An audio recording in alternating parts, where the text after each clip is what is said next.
All right. Hey, what's up, guys? We have Max here to talk about consciousness. He was on before to talk about his theory of consciousness. So, what's going on, Max? How are you doing? I'm doing great.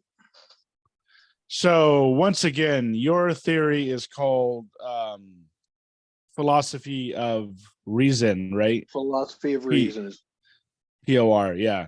So POR. we went That's over good. so we went over that last time, and then this time I kind of want to go over more of like a general sense because I'm still kind of grappling with some of the even materialism or idealism stuff. And so first of all, yeah, can you tell us a little bit about yourself again? I don't know if you have any, did you go to college in terms of philosophy, or is it mainly just like personal No, research that you've done? yeah, it's mostly just reading and absorption from a hobbyist kind of perspective. I Okay. don't have any particular scholarly studies in this area. Yeah, and that's fine. And who are some of the guys that you would say that you've learned from in terms of the more of like the professional type, maybe physicists or philosophers or whatever? Well, most of the people I've learned the most from are the people I disagree with. Um, my formative uh, uh, my formative experience was back in the 70s with Richard Dawkins and his infamous uh, work on evolution, the selfish gene. That kind of got me started because I was a teenager at the time. I was just trying to figure out what on earth was going on around me. And he had some extremely interesting and pretty important things to say, but there was always something that sort of bothered me about it, and he never quite. He was trying to prove a point, and he he did a good job of explaining why it's an important point, but never really quite made the point. He never proved his thesis. Essentially, he just he just managed to make a good argument for why it's a possible thesis without ever actually being able to say, and this is why it must be so. That kind of got me started. And then, of course, I did the whole through my early 20s and mid 20s. I did the a kind of generic soul searching, looking for a religion that works, or a philosophy that works, or a scientific answer for what's going on in terms of what's in my head and what's in everybody else's head. And sorry to cut you off, but what was Dawkins' theory that he didn't quite prove? Do you feel Oh, like the what was? selfish gene. Are you familiar at all with the book, The Selfish I'm Gene? familiar with Dawkins, but I haven't read the book. Dawkins. Right. Well, it Yeah. was kind of Dawkins' first really big book. It's what made his name in this entire realm. And his basic theory is one of adaptive altruism. And can altruism or goodness or morality or helping others, compassion, whatever you want to call it, is that a genetic trait of human beings, or is it not? And the alternative theory is always, well, if it's not a genetic trait, then it's kind of just something we make up, so it doesn't really matter, so it doesn't really exist. And that kind of leaves you with well, you either accept that it must be an adaptive evolutionary trait, something biological and genetic that we evolved, and perhaps all other mammals have as well, or else it's completely a figment of our imagination. It's subjective, and it should be completely ignored because everybody just has their own idea of what's moral and good. And ultimately, it turns out, I now realize that's kind of a false dichotomy, and that's the problem with some of that approach. But basically, his argument was that adaptive altruism is possible because of three general mechanisms in biological evolution, one of which is kin selection, one of which is I can't remember the term for it now. It's groups of genes that get passed along simply because they happen to be near each other on the DNA strands. And since the mechanisms that break up the DNA for replication don't actually begin and end at gene spots, at gene stop and start points, sometimes this can cause two different genes that have essentially nothing to do with each other. They can still get passed on as if they were biologically linked, simply because they're close to each other on the sequence of our DNA. And the third one is the one that actually started the modern usage of the word meme. He kind of invented the word meme at the time, but he was more or less adapting the root from the word memory and all the other uses of MEM in terms of mental stuff that we do, which eventually became what we call memes, which isn't necessarily really directly related to what Dawkins was talking about. But the did the name meme that we know of with like the little graphics, did that kind of derive from graphics with text? Well, meme. Did that derive from his? Yes, from his. That derived. That's where the word came from. It's not where the usage came from. The word was actually he coined the phrase, the word meme to be the essentially the intellectual, the mental, the neurological, I should say, the neurological equivalent to the gene. Where have you ever heard information is a virus, right? Where a bit of knowledge or an idea gets passed from brain to brain and gets replicated through our brains, through our using these ideas and communicating them to other people. And so knowledge is a virus. That was his basic idea. Now, the problem with the approach, as far as his argument for the basis of adaptive altruism, or the existence of morality, if you will, is that there isn't any physical analog to the gene. Genes we know physically exist. We can chemically identify them. They're even though they're kind of difficult to understand in a way, because it's the information in the sequence of amino acids, not the amino acids themselves, which are the gene. There's still a physical basis to genetics. Memetics, or the idea that knowledge is a virus, or ideas are memes, the way DNA is genes. That doesn't. It works as a metaphor, as an idea maybe, but it falls apart as a scientific approach because there isn't any code underlying memes. Now, that was his basic idea. The idea that knowledge is like a virus. Well, then you get the internet, which didn't happen for another couple of decades after he coined this word meme, and the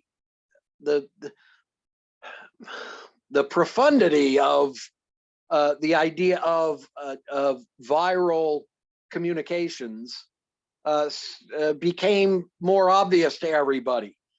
And so that was put together in a very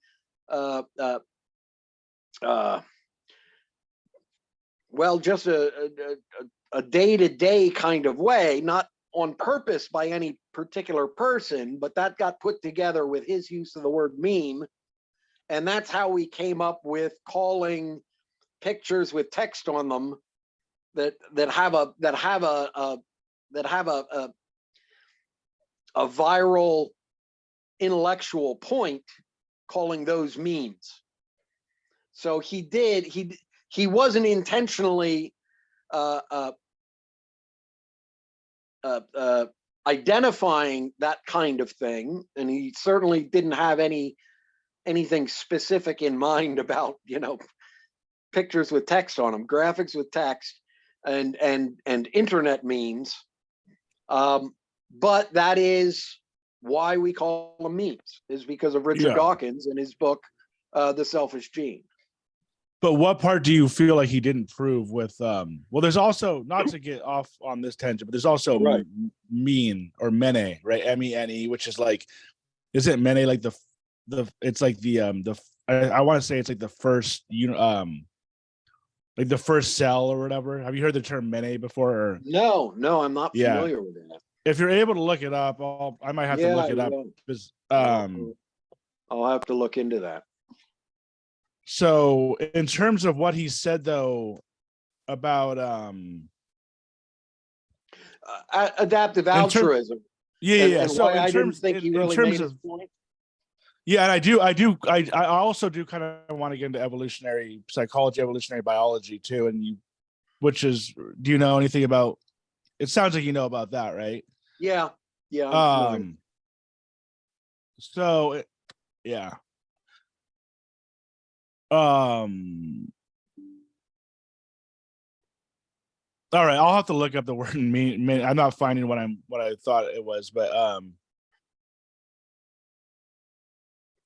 yeah, I guess I could be wrong about that, but I'll get back to you on that. But so yeah, in terms of in terms of disproving his point, you don't personally think that what he's kind of saying is that or what do you disagree with the effective altruism? Essentially, it's that altruism, goodness, morality, compassion for others isn't a genetic trait of human beings. It's an intellectual trait of consciousness. It's something that any consciousness is going to do because of the nature of consciousness, but it's completely unrelated to the biological precursors that generate the consciousness. And so I don't think, so he was trying very specifically, very intentionally, and intensely, in fact, to support this idea of compassion being a genetic mechanism, an adaptive trait, adaptive altruism. And I don't think he made his point. And in fact, over the decades since then, I managed to work out really why not only isn't altruism adaptive, but it can't be adaptive, because as soon as it's biologically adaptive, it's not altruism anymore. It's just biological existence. It's just self-serving, selfish genes. See, the thing about the one of the things about that book that encapsulates the whole idea, the whole issue of the selfish gene, of this genetic idea of adaptive altruism, is the title, because it's kind of a joke. It's kind of a trick that he played, because the way it's put, if you don't know anything about, or I should say, if you didn't know anything about things that many of us know so much about now these days, back in the 70s when he published this book, a title, The Selfish Gene, gives the idea, it presents a suggestion that there would be a gene for selfishness. And that if we don't have a gene for selfishness, then we would be selfless, then we would be compassionate all the time. But his real thesis, which is this is absolute scientific fact, incontrovertible, is that all genes are selfish. They can only, and that was his point, was genes only replicate a adaptively in terms of evolving in ways that are good for that gene. Genes can't reproduce more effectively other than by reproducing themselves more effectively. So all genes are by nature selfish in that way, if you want to use the term. They're only self-interested. And he wanted to disprove, he wanted to overcome that idea by saying, yes, but there are these mechanisms by which this apparently impossible idea of a biological basis, a genetic benefit to being altruistic or compassionate or good, of helping each other, well, it can overcome the selfish nature of genes and produce a selflessness, an altruistic adaptation, which once it's there will benefit itself by benefiting others. And so the basic idea is, if you have a population of replicators, of organisms that are just reproducing genetically and will therefore be the results will be controlled by natural selection, then if you have one organism within that population which has a mutant gene different than its parents had, which because of the mutation that occurred, it provides that organism the ability to be altruistic, to help other organisms within that population.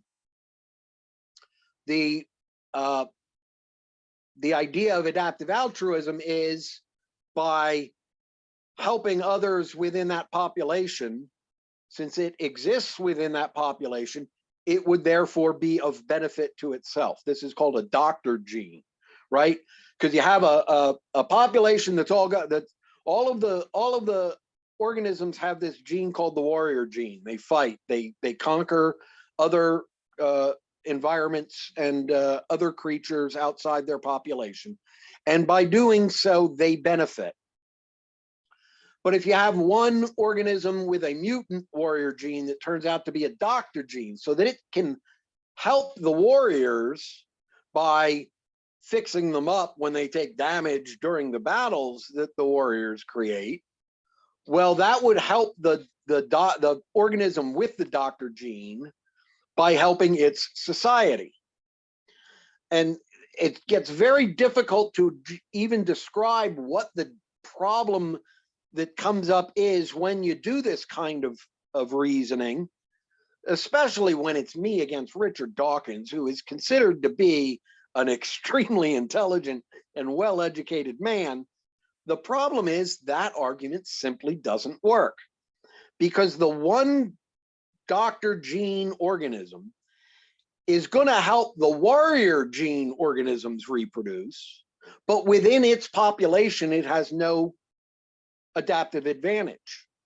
So the doctor gene isn't going to increase in frequency.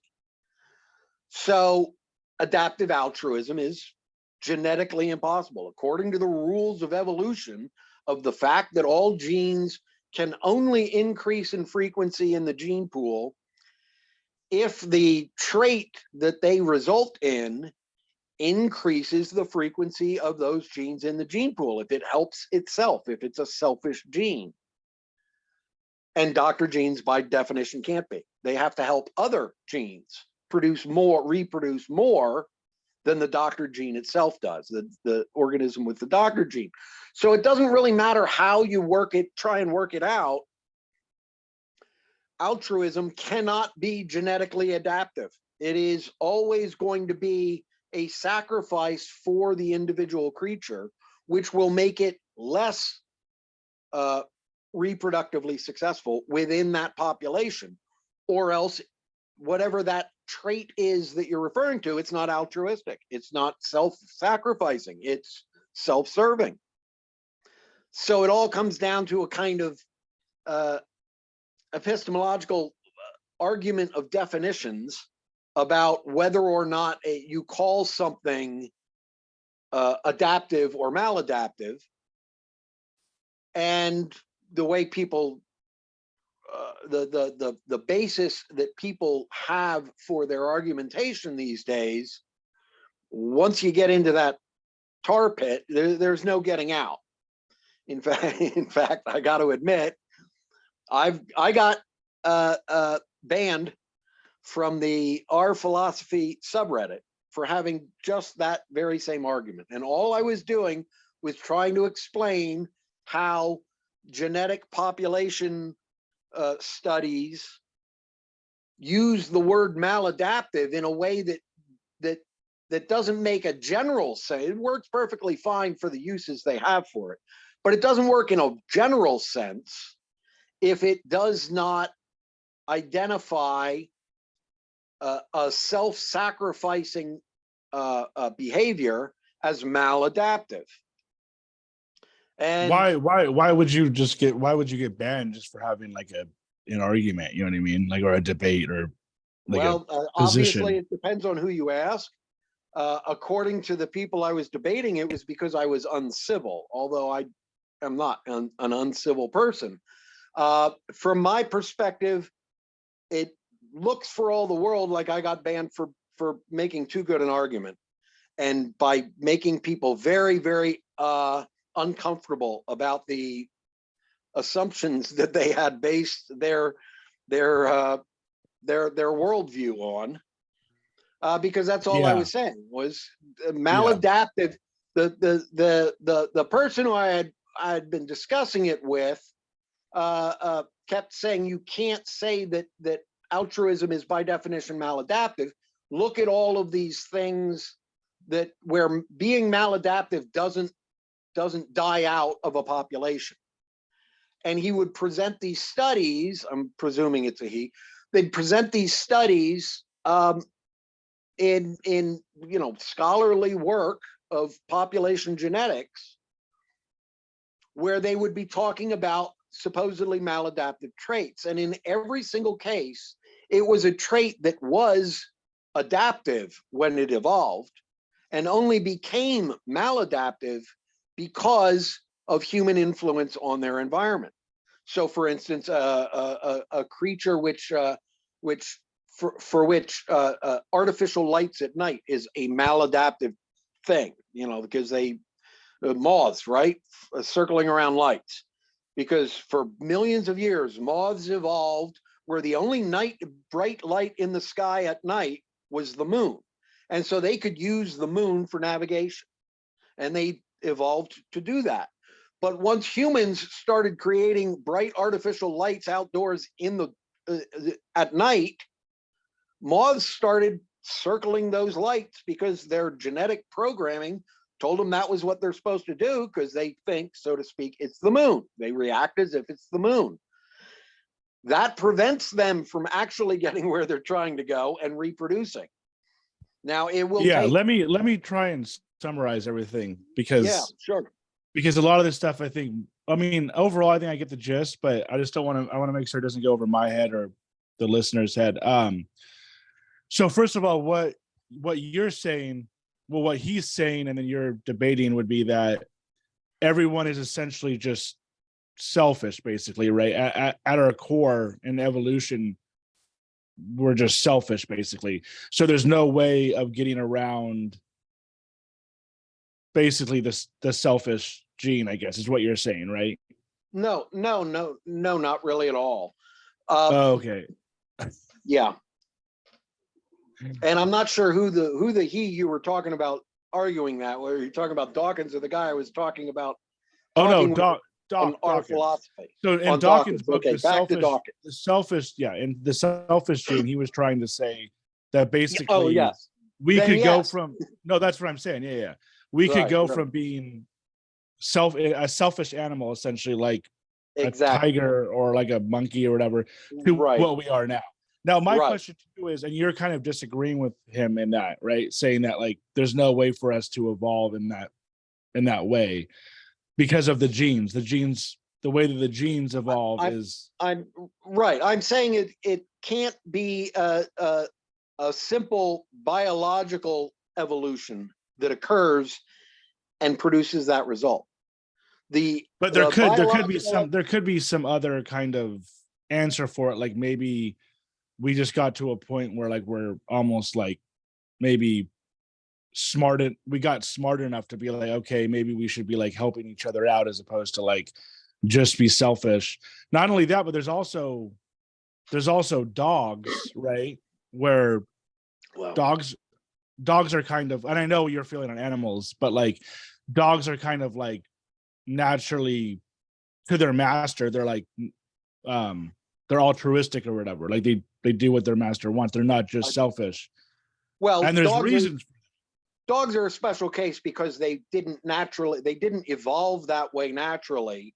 We caused them to develop that way through our artificial selection. We domesticated them so that the only dogs that are dogs instead of wolves now are the ones that have that loyalty.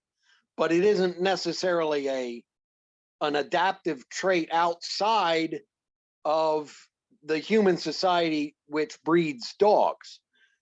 Now it's not to say that if you let dogs go feral, well, no, it is to say if you let a population of dogs go feral, they're going to be at a disadvantage against the wolves that are already in that environment, because the wolves don't have that, essentially what is now maladaptive genetic behavior of what we bred dogs to do in terms of being loyal to their master and listening to human beings and all of that kind of stuff. So in terms of what's it called? Evolution, like not evolution, but Darwin's theory, like dog eat dog type. Selection.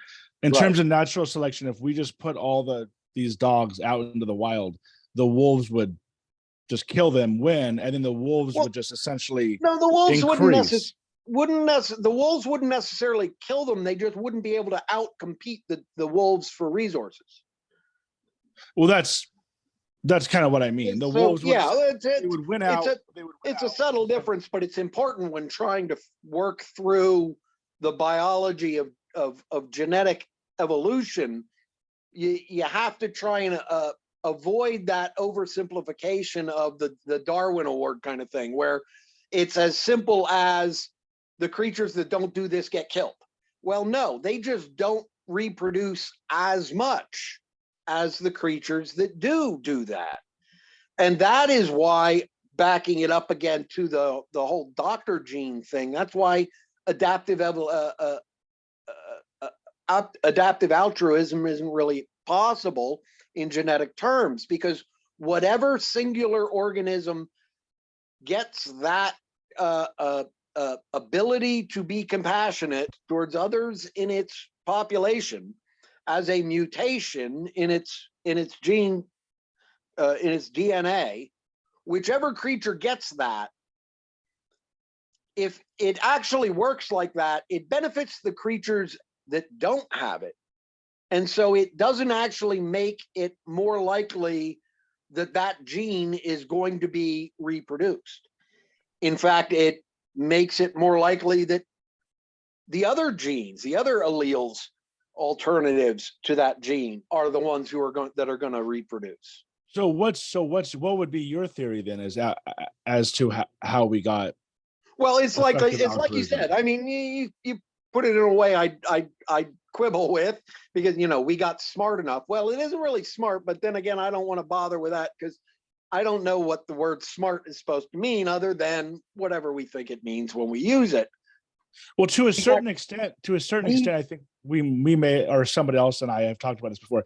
It is kind of like according to like game theory, if somebody has told me that it is the best way to get along and to live in a society and right. Like, well, we're obviously living better than, so it might not be smart or that's kind of assuming the conclusion, basically, is like, yeah, well, whatever we mean by smart.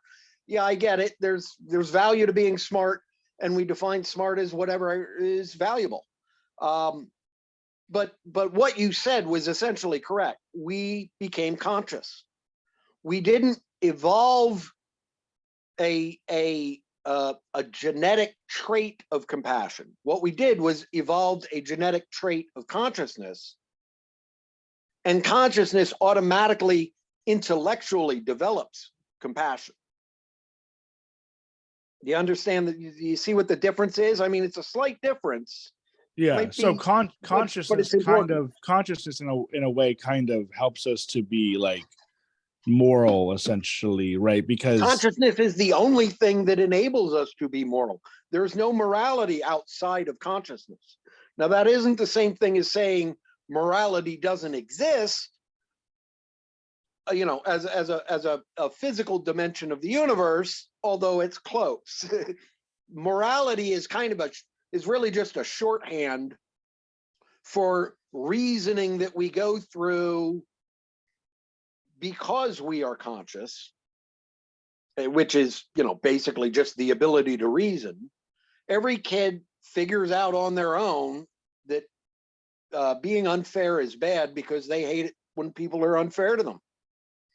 And that's the essence of morality. If you get down to it, modern philosophers never talk about morality for that very reason. They talk about ethics because they want it to be a nice calculatable quid pro quo social contract kind of mechanism.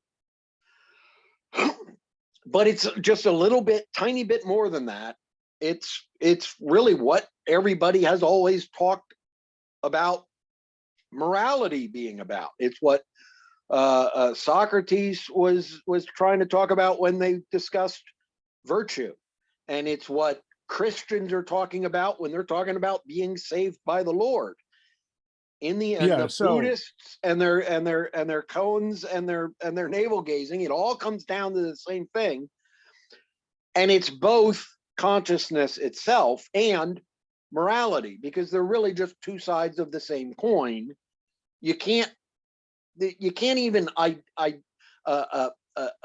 imagine the idea of something like morality existing unless you're conscious. But as soon as you're conscious, you're inevitably going to imagine something like morality existing. So I really think of it as more of an inherent part of the universe, morality, a dimension, non-physical, but no less real than all the physical dimensions, simply because any entity which is conscious must have some conception of morality, of altruism, of compassion, of theory of mind, which is what it comes back to philosophically, is the idea of theory of mind, which when most people hear the phrase theory of mind, they think of a hypothesis of mentation, a mechanism that produces consciousness. And in a way, it kind of is that, but it's more an issue of supposing there is such a thing as mind. And that is what I am doing by supposing that, is having a mind. I exist. Others must exist in that same way. They look the same. They seem to act the same. Maybe they have minds just like I do. So consciousness is theory of mind, and theory of mind is consciousness. They're not really two separate things.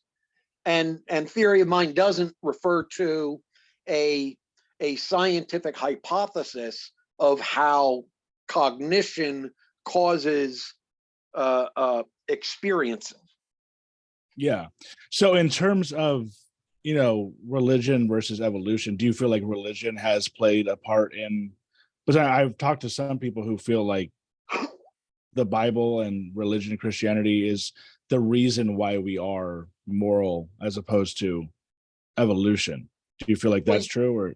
Well, no, but it's inevitable that that's it's a valid perspective, even if it's not true in the way that people who would disagree with it expect it to be true. The way I see it is this: religion is nothing more than the way science was done before we discovered science. Religion is just trying to figure out how the universe works when you don't have empirical experiments and the ability to make objective, quantifiable measurements in order to try and figure it out. But all of the things that physics is attempting to explain, well, physics doesn't actually explain, it just documents them. In terms of explaining them, you can't go anywhere except you got to go back to philosophy. And when you go back to philosophy, you're going to run up to religion, because there's not a clear divide between any of these things. The closest you can get to a clear divide between science and religion is that science is the religion of empiricism, and religion is the science of experientialism. Yeah. So do you think that there's any truth to religion or no? Like, are you religious? Are you an atheist? Are you No, agnostic? no. Well, I'm a very religious I'm a very religious non-agnostic atheist. I consider the philosophy of reason that I've described, my philosophy, I consider that a religion. It is a religion in all ways. It is an atheistic religion.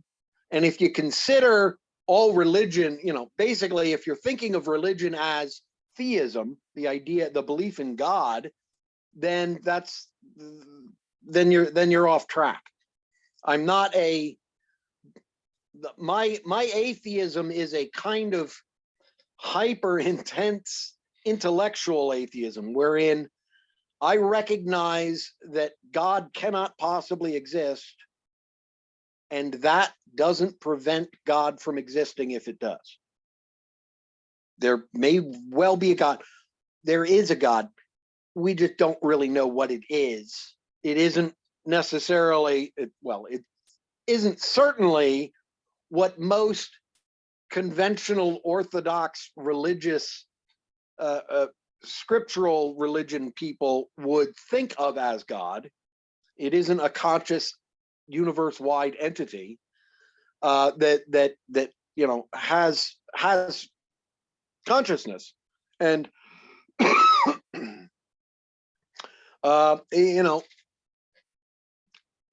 it isn't easy to talk about what God is or isn't. But strictly speaking, if when I've got to write it down, yeah, I'm definitely an atheist, but I see the value in all religion anyway. Yeah. And I think there's goods and bads to it, I guess, right? Yeah, exactly. I'm not well. There's goods and bads to science too. If you only look at what the Nazis did, you get a pretty strange idea of what science is about. And if you keep bringing up Mengele every time anybody talks about doctors, then you're not really going to have the same perspective on science as most other people do.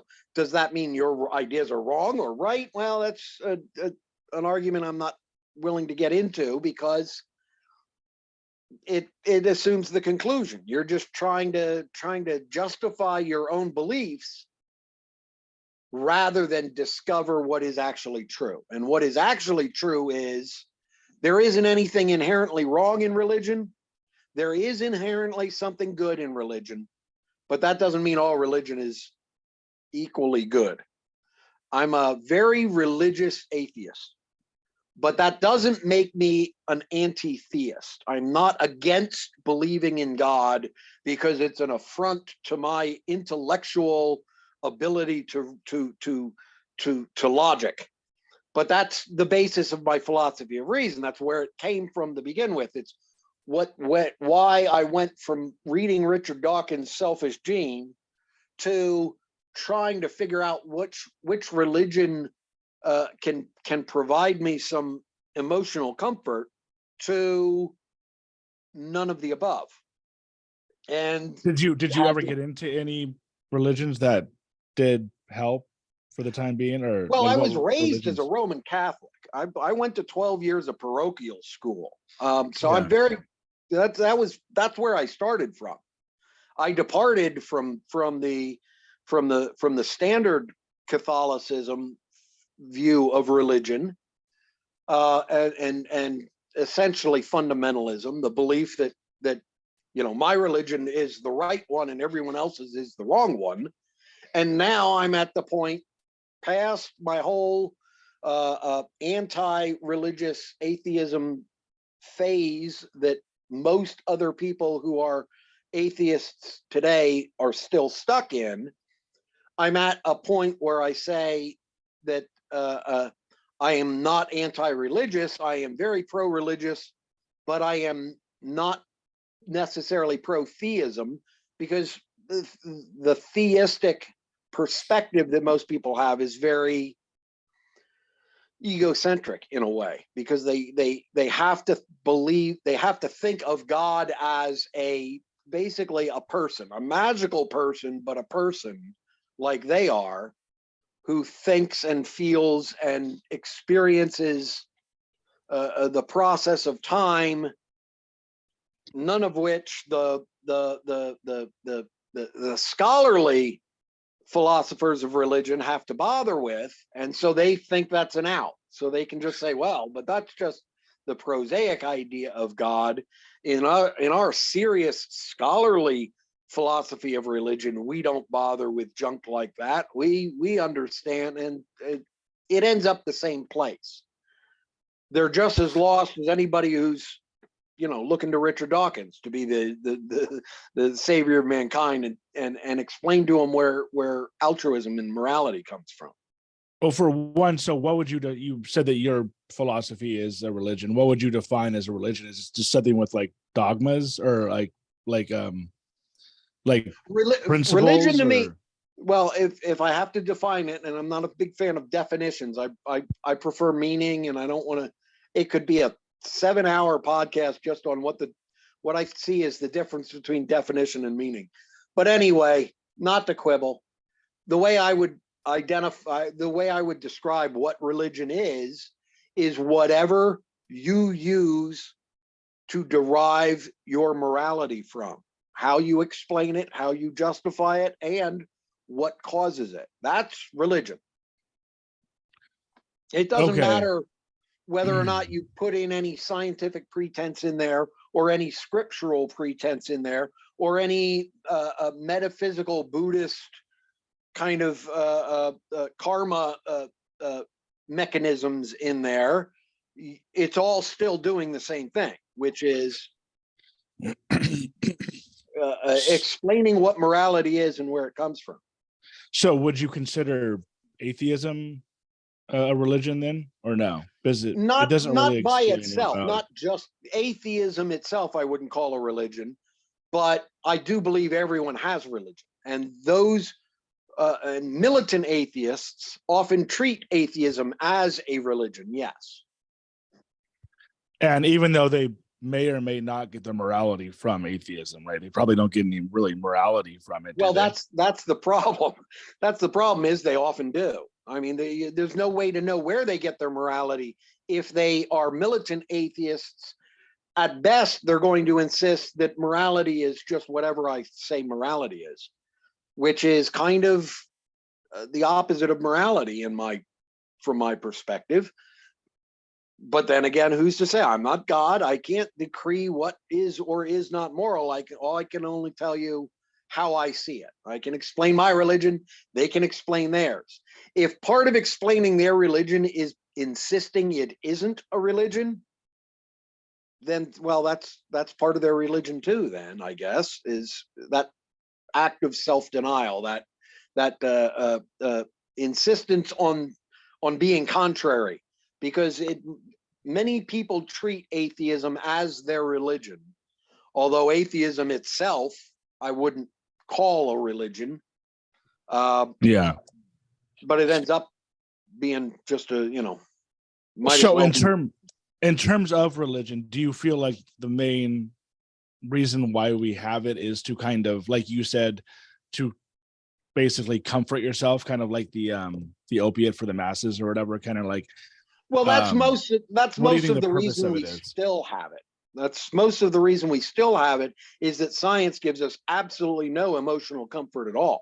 And that includes, even the soft sciences of, psychology and sociology and all of that, which I don't really take seriously as science, because I like the idea that science means hard science. I think psychology does, though. Like, I think that if you go to a psychologist, I don't think there needs to be any like religion involved in order for the psychologist to comfort you or to essentially Well, kind of tell you I what's maybe I think going that on. I think that it illustrates how much of psychology is in fact a religion, that it is used to comfort people that way. Yeah, the only Because problem with that, though, the only problem with calling almost everything a religion is it kind of like makes the term less, right? Because it's like I can just I call anything a religion. I can I, call this what we're doing right now. You know what I mean? Like, I understand um, what you I understand what you're saying, and yeah, I kind of agree with it, but that's true of any word. You know, if it means everything, it means nothing. This, to me, this is religion. This is the first new church of hope right here. Um, we're trying to work out what consciousness is, and how is that any different than what all of the theists throughout history were doing when they wrote down what they thought was divinely inspired words? They're trying to figure out what's going on. And well, so it's that's one question I have for you is when the theists, by the theists, you mean the people who wrote the Bible? like, well, by theist, I mean anybody who believes in God. Yeah, Theism yeah. is the belief So in God. when the Bible was written, do you like how do you think the Bible came about in the first place? Do you think that those people actually thought that they were um being spoken to by God, or do you think that it was some sort of Some of them did, some of them didn't, and there's no way to know for certain for them or for anyone else between them and us in terms of how much is divine inspiration still inspiration even if there's no divinity. I certainly don't have a lot of I don't have any factual respect for the Christian Bible, but there's some very important things in there. And I don't mean things like, rules for how to live, for guiding us. I mean things like uh, uh, literary approaches and illustrations of complex uh, uh, psychological dynamics in poetic terms. I think can you hold right there? I have to go to the bathroom. Is that all right? okay, all right, Sorry. I hate no to cut problem. it off right here. It just I've been meaning That's yeah. no problem. It's a good spot to stop. All right, we're back, guys. All right. Well, what I was going to say was I think there's something very interesting and very on topic. In fact, what we're supposed to be talking about here, consciousness, in the Bible, in the standard Christian Bible, Yeah. in terms of the story of Genesis, of the book of Genesis, right? The origin of creation and all. There's actually two different stories of the origin of humans in the book of Genesis. Now, most people don't quite realize this because it's not said a lot. Some people intensely deny it, even though it's plainly obvious if you actually read the thing. But there's two different stories of creation. The first is the 7 days of creation. Everyone knows that, right? On the first day, God created light, and then separating. What was it? He divided the firmaments. He spent 3 or 4 days dividing firmaments of water above and water below, and yada yada yada. And then on the seventh day, he rested. Now, on the sixth day, he had actually created human beings already, along with all the other animals on the planet. And that was the end of the first story of creation. The second story of creation retcons the last bit of that, where God has created the universe and this garden, the Garden of Eden story, right? So the first story of creation is the 7 days. The second story is the Garden of Eden. And people often just assume, because they're not looking at the details, that this is all one long story. But the truth is, it's two entirely separate stories. The Garden of Eden story, of course, we all know, is about Adam and Eve. God had the garden. He created Adam. Adam was lonely, so he created Eve. He told Adam and Eve, you can eat anything you want in this garden. It's got all the fruits and vegetables you'll need for the rest of your lives, which, by the way, is going to be forever because you're immortal. Just don't ever eat from that one tree. Typically, it's described as the knowledge of good and evil. And then the serpent, which is Satan, shows up and tempts Eve by telling her that God had lied to them and she ought to eat that apple because it will give her, I guess, well, whatever it was going to give her. It doesn't matter. And the different versions vary a bit. The point is, this whole second story of the Garden of Eden is actually about not the physical origins of humankind, but it's an evaluation of the existence of consciousness itself, of what consciousness means. The way it's normally expressed, of course, is free will. Now, the primary lesson of the philosophy of reason, as I discussed last time I was on your podcast, concerning the philosophy of reason, is this matter of free will and the fact that free will doesn't in fact exist. It's physically impossible, but there is this thing called self-determination, which is what most people are thinking of when they talk about free will. But the point is, the story in the Bible is all about that. How can God tell us not to eat? Why would they eat the fruit if God told them not to? And why would God tell them not to? Was he just testing them? And why would he punish them for, well, since he's the one who created them fallible enough to eat it? Yada, yada, yada. Completely separate from the first story of creation. Now, what this actually means to me is that the book of Genesis, at least the first two chapters, which are these two different stories of creation, are two entirely different treatises, theses on the origins of mankind, which are perfectly valid in today's day.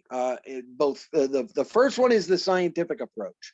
The first one is the universe is mechanistic. It has to do with the formation of broken symmetries instead of dividing the firmaments. But other than that, it's a reductionist view that the universe is based on fundamental principles, and less complex things build up to become more complex things in their interactions and all of that. So it's a very physicalist view, even though, of course, it's not physicalist in the terms of the fact that it's a religious story. It's a story in the Bible. But that's the approach that it was taking, and it was very wise for its time. The second story of creation. So basically, just to summarize what you said, basically what you're saying is that, like, the Bible kind of talks about free will or lack of free will, basically, and then also right? I mean, basically, it's in the first story of creation, in the 7 days of creation, human beings were just another kind of animal. And in fact, we are, aren't we? We're just an animal. We're like any other animal. We eat and we breathe and we screw and we have babies, just like all the other mammals do. We are biological creatures through and through. But there's something else about us that is different than all other animals. And that's what the second story is about. And that's consciousness, free will, or self-determination, or morality, or deontology versus consequentialism, however you want to put it. It's an analysis of reasoning and thought and our existence as consciousnesses rather than our existence as biological creatures. And there's a divide between those two stories that like I said, most people are either not aware of or emphatically but unsuccessfully deny. So you think there's a possibility that they kind of knew at one point we were kind of animals without morals or consciousness, and then we kind of turned into conscious, moral humans or whatever. They understood both that we are biological creatures like any other biological creatures, and also that we are thinking, reasoning entities, conscious entities, unlike any other biological creatures. So you think to a certain extent, even back then, somehow they kind of knew all this they stuff. Were dealing with the exact same issues we are still dealing with in terms of trying to figure out what consciousness is. And would this be, I don't even really know, would this be, when they wrote this, would this be like around the same time as like Plato, Aristotle, or is this probably a couple of thousands of years before them? Okay. So basically you're kind of saying in a metaphorical sense, they were kind of explaining what went on. But you don't, do you think I think they were saying in a very literal sense. In a literal sense, but when people, like you said, when people read it, they don't really fully understand what you just said. So it somewhat is a metaphor. A lot of people just read it very, some people read it straightforward, some people read it as a metaphor. But do you think that they at least felt like they knew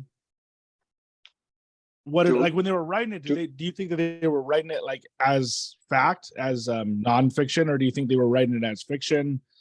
Well, they weren't writing it as they weren't writing it as entertainment, kind of fiction. They were writing the first story. I think they were writing as a scientific treatise. They were like, this is what our observations have shown is the most likely physical explanation for what our observances are.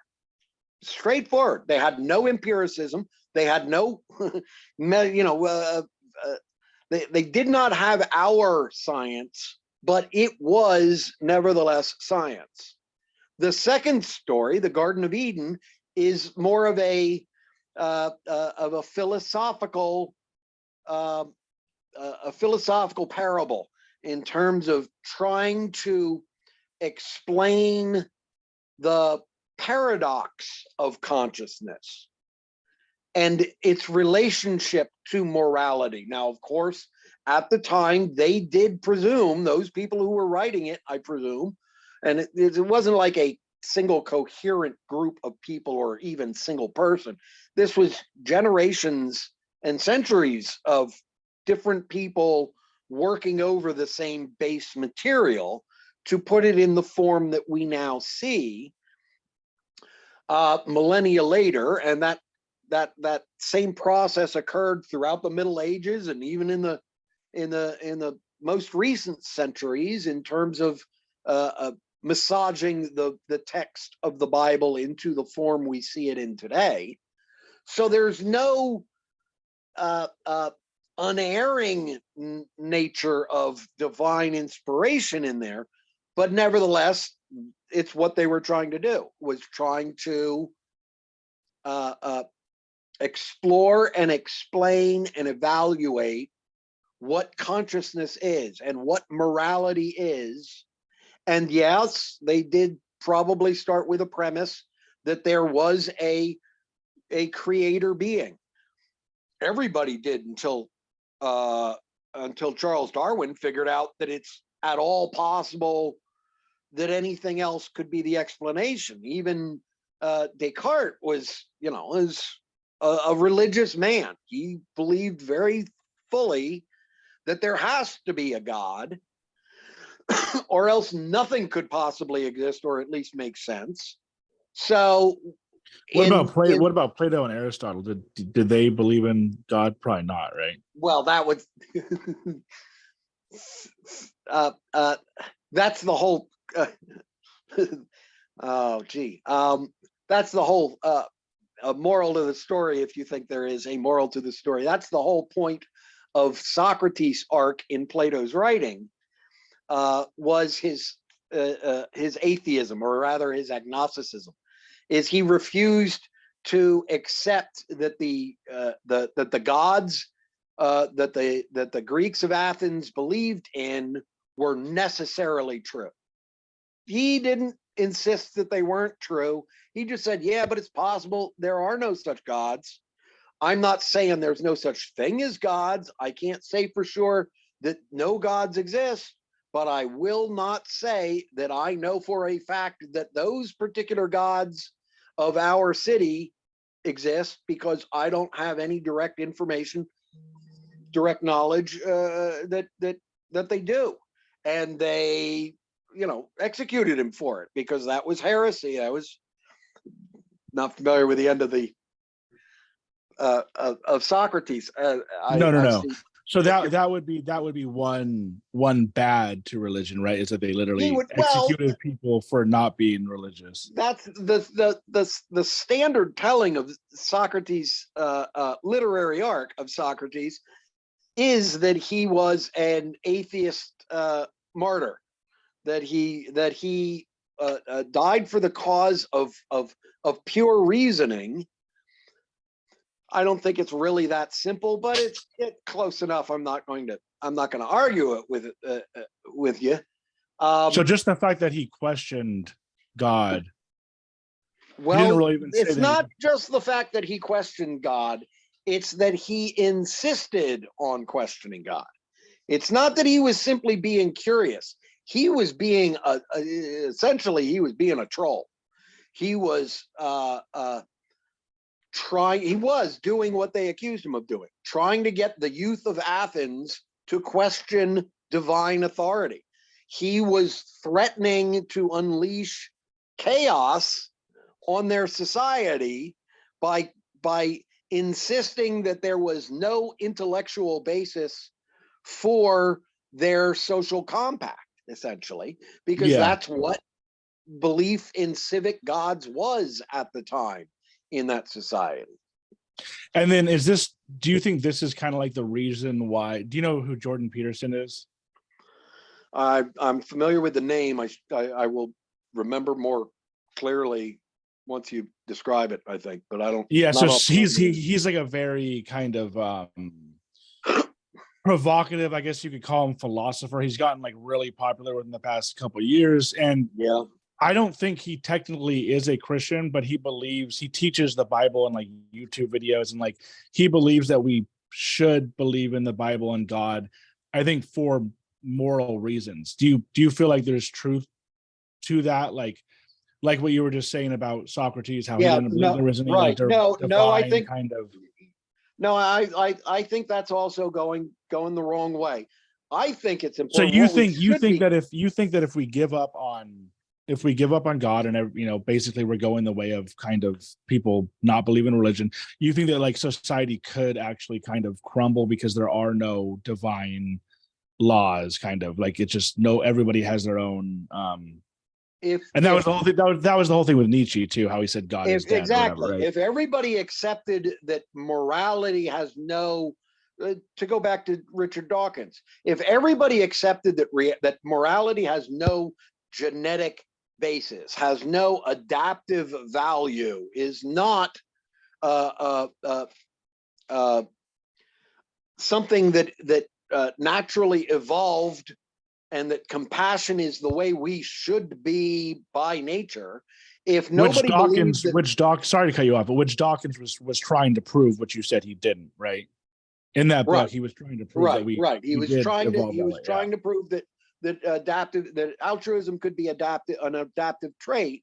And I believe he didn't do a good. The reason he failed is because it can't be. He just didn't really want to accept that. and thought, I'm not saying he was being disingenuous at all. He thought that kin selection and genetic gene complexes could in fact explain a genetic basis for morality. But I do know that why kin selection? if kin selection, well, Is that kind of, that's the is that kind of like the love thing? Like we kind of have love theory because is, well, it's kind of an anti-love, if you ask me, but I think you might be speaking of the same idea. Kin selection is the idea that since it's our genes that evolve, not necessarily our organisms don't change throughout our life. So we don't evolve. Our populations evolve and our genes evolve. The idea of kin selection is just the fact that if your behavior, if the traits that you genetically manifest enable your siblings to have more children, then that will effectively be the same as directly enabling you to have more children, because the gene doesn't care which organism it's inside of. As long as the gene becomes more frequent in the gene pool, the job of natural selection is done. So kin selection basically is a biological justification for tribalism, where it's okay to be to benefit people in your group more than people outside of your group, because it is good for your group. And as I was saying before with Richard Dawkins, it becomes, well, why does the group matter? Well, that's the problem, is it doesn't really, but that's the hinge that they need. That's the hook that they need to explain how this works, the population genetics. Why do they need that hook? Why does it matter if you're white or black or Mexican or or Hispanic? Well, it's not necessarily white or black or Mexican, but what is it? Well, it could be any of those things or many other things, is my point. Is it's not necessarily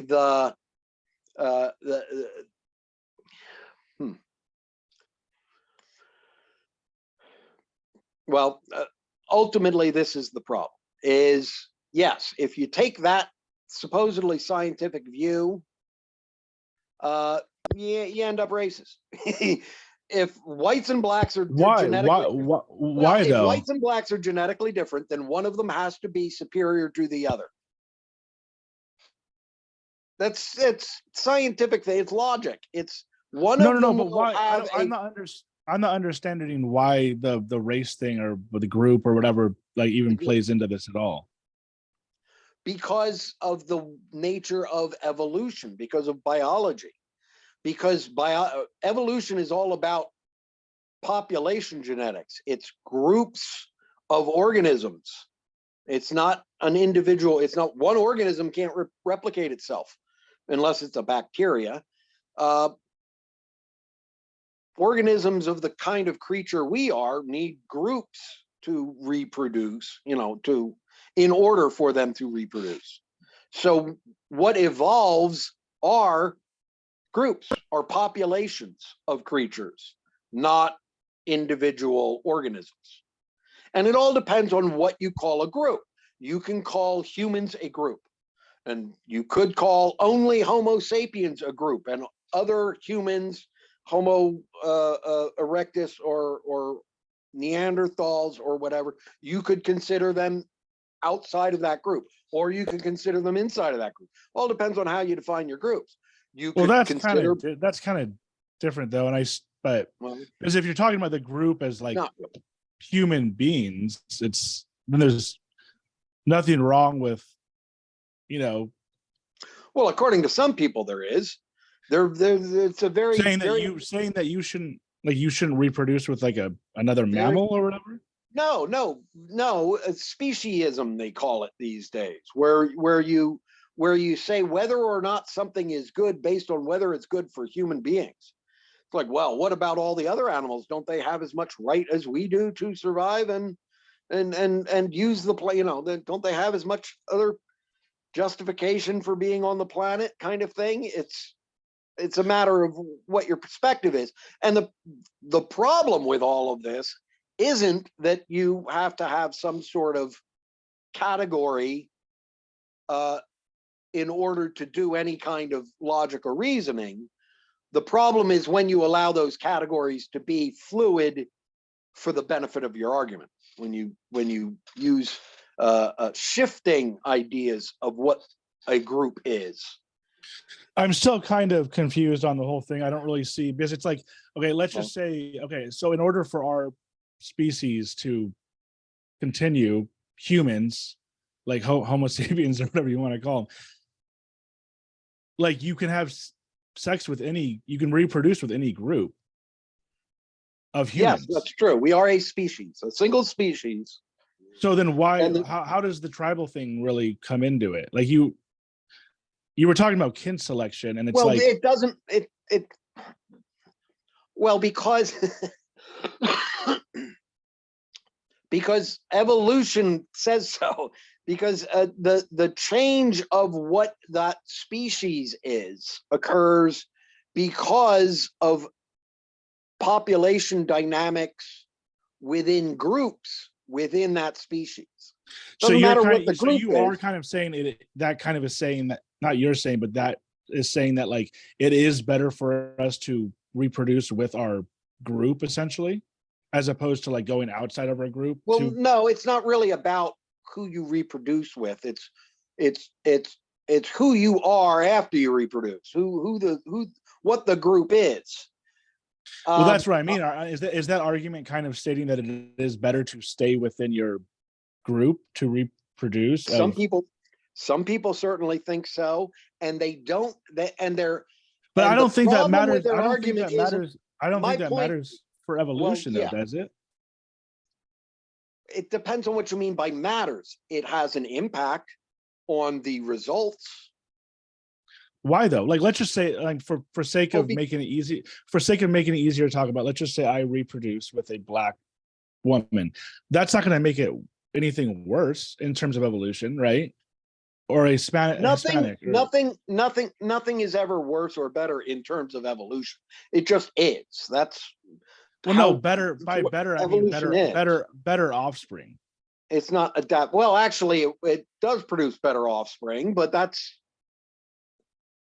depends on what you're using as your measurement of what better means. Well, the whole goal is for, like, when they say, when you choose, like you were talking about kin selection, when you choose your mate, the whole goal. Okay. You want the best. I see where we got. Whatever, I was wondering where this all came from, because I'm not really sure where the issue originated at with first. me. My now issue I do is when I said kin selection. You were thinking sexual selection in terms of choosing who you mate with. That's not what I was referring to when I was talking about kin selection. Then what is kin selection? Well, that's what I was trying to describe. Kin selection is the fact that your siblings have half your genes, right? If your mom and dad had two different kids, then both of those kids have 50% of your mom's genes, 50% of your dad's genes. They're all mixed up in terms of whose is which. But the point is, they have the same sets of genes. About half of their genes are identical, okay? If you have a shared gene with your brother, let's say, if your manifestation of that gene, if the trait that gene causes in you, or behavior or whatever, enables your brother to have more children, then that is as good as that trait benefiting your brother directly. And it's just as good as that gene benefiting you directly in terms of evolution. The evolution doesn't care whose body the gene is inside, as long as the gene becomes more frequent in the gene pool. So it's possible for certain traits to evolve to have an adaptive quality, even if they don't directly increase the profligacy, the fecundity, the number of children that you have. If they don't increase the number of children that you have, they could still be adaptive if they increase the number of children your brother has. Right? You understand that reasoning? And my literal brother, kind of, not really. I feel like I'm kind of getting lost on this reasoning. So somehow all affect my literal brother, how many kids he has. Like somehow I could affect. Well, different behaviors on your part could, yes. What do you mean by different behaviors? Like me Well, being. if you to take non-real, see, this is the problem. As soon as we start using examples, you're going to start thinking of them literally. And these aren't literal examples. I'm just illustrating the point. If you had a gene that made you go out and gather food, but didn't have any children yourself, how does that gene get passed on to future generations so that it could be considered adaptive? Well, the answer is, well, maybe your brother has the same gene, and for reasons outside the scope of our example, that gene doesn't cause him to gather the food, but because you gather the food and he has that gene, he has a lot of children. That gene now has increased in frequency in the population, in the gene pool, because he had a lot of kids, even though it wasn't behavior on his part that made the gene useful to him. Okay, and by kin selection, what do you mean by the word kin selection is a subset of natural selection. In that, natural selection is whatever what do you genes. mean? What do you mean just by the word kin? Kin. It just means a genetic Friend? relationship. Genetic relationship. No, Okay, genetic. okay, yeah, okay. Your brother. So what you're saying is the only way, cousin, not the only way, because you also mentioned the doctor gene, but one of the ways around this, getting this altruism, could be that my genes, the way that I act by getting more food or whatever it is, my brother could have more kids because I've essentially gotten more food, essentially. exactly. Like, and if he has that same gene, then your behavior has caused that gene to be adaptive, even though you're not the one who's reproducing. If one of your kin who also shares that gene reproduces more because you are showing are expressing that gene, then that to the gene, it makes no difference at all. And somehow that is kind of like a tribal thing, in the sense that, like, well, I said that kin selection is often thought of as the physical justification, the genetic justification for tribalism. Remember earlier when you said that Dawkins' basic idea was that we are all selfish, and that that this adaptive altruism enabled us we got smart enough, or we evolved to be less selfish. It goes back to that. The idea is that animals always behave selfishly. Selfishly, yes. Are there any animals that you would say don't behave selfishly? We mentioned the dog, but that was because it was because of the domestic selection. Yeah. Are there any other animals that are just kind of nice to each other? I don't. Well, now I mean, cats aren't mean. Cats aren't mean. Cats aren't mean, like, within their. Well, depends on which. Depends on what you mean by cats. You mean domesticated cats, or you mean felines in general, because a lion will go around, a male lion who was second in the, because they've got these hierarchies in their prides, right?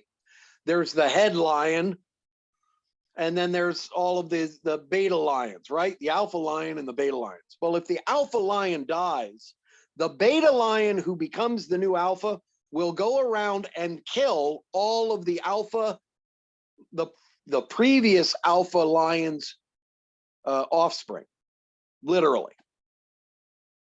So no, cats aren't by nature nice.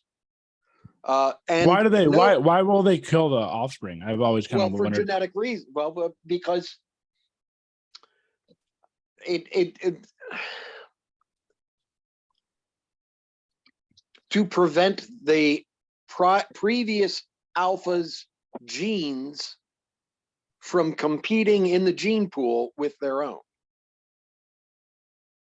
Because it's what nature does. It's what natural selection does. Red in tooth Like, and so claw. basically they want to be the alpha. They don't want any other alpha babies coming out. They don't want any of the other old alpha babies to be around and competing for resources. And they just kind of instinctively know including this. The resource of space in the gene pool. And yes, it's all instinctive.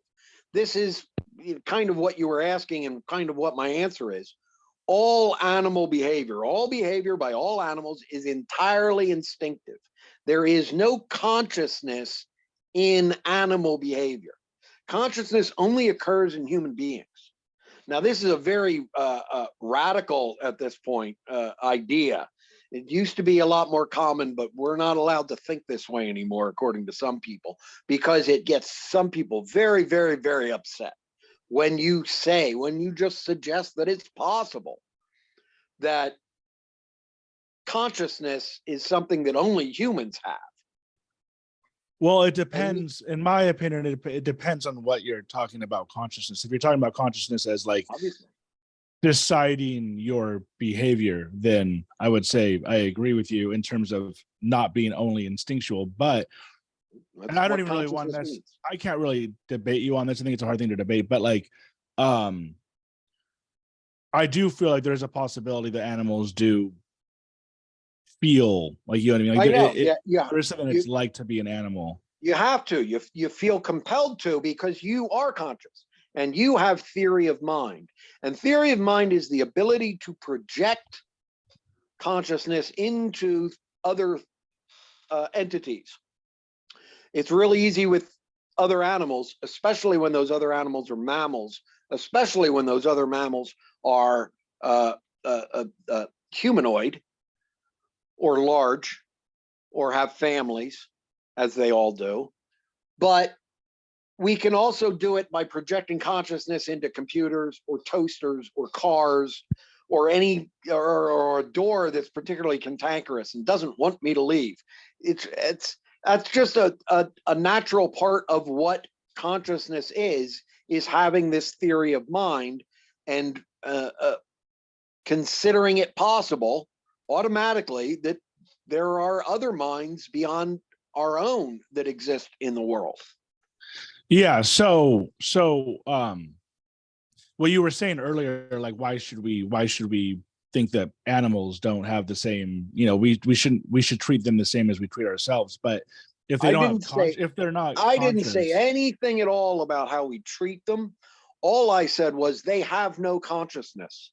No, I know that. But before this consciousness thing in animals, we were talking about tribalism or whatever in tribes, and you were kind of saying, shouldn't we treat animals well too? But the thing is, if they're not conscious, does it really matter? If they're really not conscious at all, does it really matter if we treat them well? And then the second part of that is, if we are conscious, does it really matter if we treat each other well?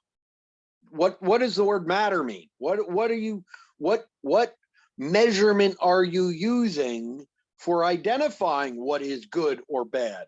Is it for some reason, I don't know why, I think I maybe do know why, but it's like, I wouldn't want to hurt you. I wouldn't want to hurt another person.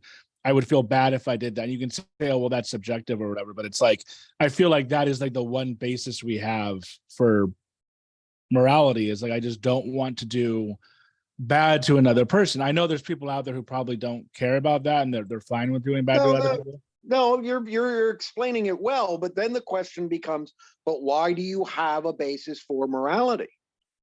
And that was the question I asked earlier. Does it come from religion? Does it come from And evolution? that's the And in like, all I know is basically the basics, which is so I was raised Christian, and if you believe fully in Christianity, you just believe that God gave you a conscience, God gave you morality. And if you don't, then you believe in evolution. And in evolution, I kind of like, even though I don't know if you agree with this, but I kind of feel like there must be a somewhere along the way we, and this is the whole thing that we've been talking about the whole time, but somewhere along the way we must have, like you said, developed consciousness and developed feelings, and kind of just, I guess, say, you know what, I don't want you to hurt me, I don't want well, me to but hurt you. that's ultimately the question, is which came first? Did we develop feelings and then develop consciousness, or did we develop consciousness and then develop feelings? If you believe that other animals have some consciousness, if they have their, if they have feelings, first person experiential perspectives that we refer to as consciousness, then morality is more basic than the thoughts and reasoning that we do consciously. So that's really what it comes down to, is, well, which came first? Did we develop feelings? Did we evolve feelings and then produce consciousness, or did we evolve consciousness and then produce feelings? Animals have no remorse. They have no compunction. They are not capable of regret, not because they cannot remember, but because they have no perspective on their memories other than this happened. They don't have feelings about it. That could be somewhat of a quote unquote intelligence thing, right? Like you said, they don't really have long-term memories, they don't really have regret. Well, no, they definitely have long-term memories. That's just it. Well, no, they Elephants, don't have. they say elephants don't never forget. They're talking about actual long-term memories. They Yeah, don't have regret, but conscious, they don't have conscious awareness of having memories because they don't have consciousness. And it's difficult for people to imagine this because people are conscious. So it's hard to imagine not being conscious. But the truth of the matter is, animals don't imagine that we're conscious because animals aren't conscious. They have no remorse. They don't have morality. They have genetic behavior, and pretty much that's it. They're genetic robots programmed by natural selection and operant conditioning. And I realize that you believe that, but what is, I don't want to say what does that matter, but it's kind of like, how does that play into I guess, how does that play into like our morals or our consciousness? exactly. All it does, it shouldn't matter at all much. All it does is focus the issue. All it does is enable us to define what we're talking about in terms of consciousness and morality enough to actually consider them reasonably. And most people don't really want to consider it reasonably. They want to justify their beliefs, and that's all they want to do. And if it doesn't justify their beliefs, they're going to insist it isn't so, no matter how much evidence there might be one way or the other. And that's the tricky part, is not whether or not we treat animals well. I think we should treat all animals very well. I think we should treat many animals like they are sacred, like our entire existence on this planet should be geared towards keeping their species alive, because diversity is good. Diversity is protection against the future. Without any kind of arrogant assumptions about what that future is going to be. We need diversity. Every species that goes extinct is a huge loss for us. Doesn't matter the species at all. Species is why though? Why is it a loss for us? because diversity is protection against the future. We don't know How why yet. how We so don't is know that? how yet. We can't know how yet because we don't know the future. And But if you're we saying stick, so you're saying if some animal, a group of animals died, we could we have be in no way of danger. knowing what value those animals will become to us in the future. And once they're gone, they're gone. Yeah. So we Well, will the thing never is, find the thing out. is that you also have to look at it as that we literally eat a lot of these animals, right? Like there's kind of, well, I guess there would be a way around that, but like you were Yeah, saying, but we how don't care which species it is when we eat it. As long as it's got amino acids in its muscles, we're good to go. It doesn't really matter to us which species it is. I mean, we yeah. might like the taste of, chicken more than an iguana, but we'll learn how to prepare iguana if all the chickens go extinct. That's But not really the, my point with that is that you like, so you were kind of saying that we should treat all animals well, just like ourselves, and I agree with you. well, I'm But saying we the could. but I but wasn't really speaking literally and saying we should use that as a policy. I'm saying that is within the realm of possibility in my philosophy, that we treat animals very well, not yeah. because we believe they are conscious, but because we know we are conscious and believe they could be valuable to us. But unfortunately, my point with we have to kill them to eat them is like we still have to, even though we should treat them well for protection for the future or whatever, we do still have to kill them to eat them, Right, right? right. Unless we come up with some fake meat, we which we're coming up with right now, right? one Like of the the whole one of the ways I like to freak people out with, well, I shouldn't say I like to freak people out, but I have freaked people out with this, and I find it inevitable, so I go with it. One of the ways I try and make this point is that I say that we should not slaughter animals that we're planning on eating as meat. We shouldn't slaughter them with any unnecessary violence or causing them pain unless it makes them taste better. And then well, there's not really any reason. even then we shouldn't, I don't think, right? I Well, mean, even that's the point that we're exploring here. And no, I'm saying no. If that's the reason we're slaughtering them, because they taste good, then we should slaughter them in whatever way makes them taste good. There are no moral implications directly to that. Now, there may be you knock think on moral implications. Well, I know, but it's comes down to nobody really knows morality for sure. So let's not assume the conclusion yet. Let's discuss the issue. If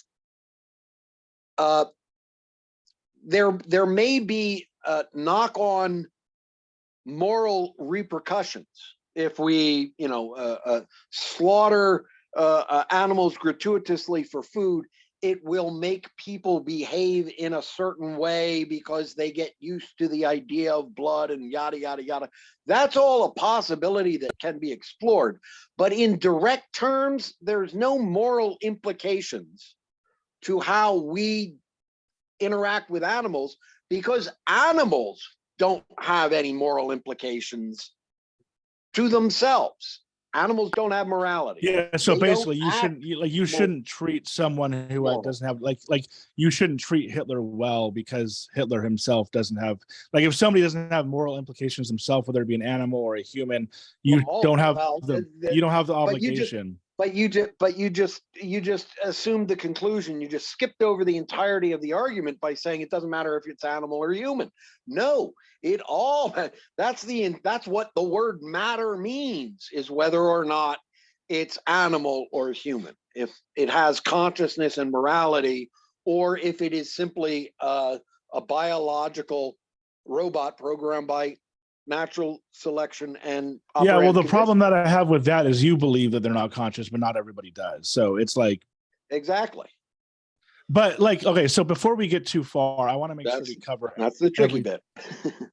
I want to make sure we cover everything that we want to cover. And I am totally fine with going over evolutionary biology, psychology, which we have, religion, which we have. And I don't know if you want to get more into like consciousness. What else? But yeah, so I mean, I do have, I just don't want to like, I want to make sure we cover everything, because you kind of came on to talk about consciousness. So we've gotten off the topic, which is fine. But I feel like they're, oh, then also physics and metaphysics or whatever.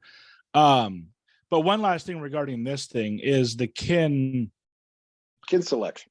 The kin selection thing. So you're saying that you don't agree with Dawkins in his book, and you have, you know, reasons. Well, it's to not that I agree with him. disagree So with him about one thing that I would really bring up really quickly is, let's just say that somewhere along the line in human evolution, our group kind of realized, okay, if we work together, we're better in surviving than if we're just dog eat dog everybody. Right. So right. like we have a group, which I think goes back to your tribal thing, what you were saying about tribalism. But but that doesn't necessarily apply to today, just because in the past we've evolved from somewhat of tribalism.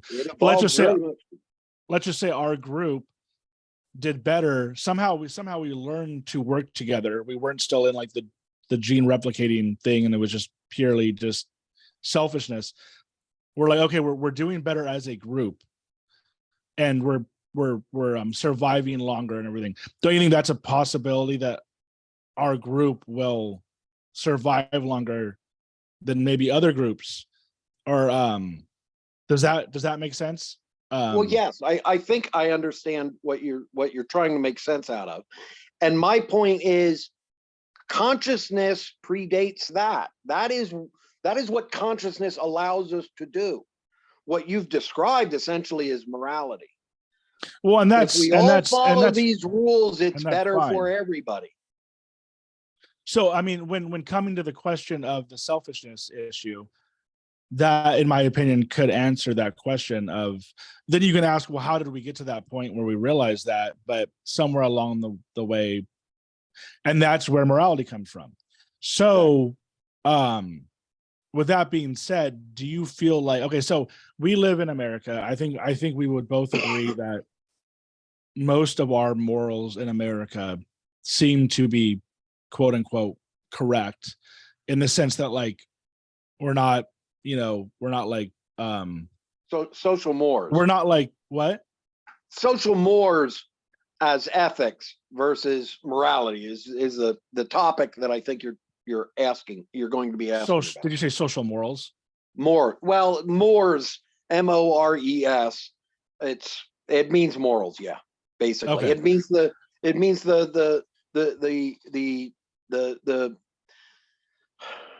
recognized social ethics that we adopt as a cultural expectation. Yeah. And so would you say that you agree that like us in America, for the most part, obviously there's things that are wrong in America, but for the most part, we all kind of agree on the same: you shouldn't murder, you shouldn't treat women badly, you shouldn't you shouldn't be racist, like that type of stuff. Yeah. But then in other countries, you go to like you go to like the Middle East or whatever, and what's the dude's name, like Saddam or whatever? Like, do you think we, like Saddam Hussein or Hitler in Germany, do you feel like we have a right to believe that we are correct, or do you feel like? I believe that we do have a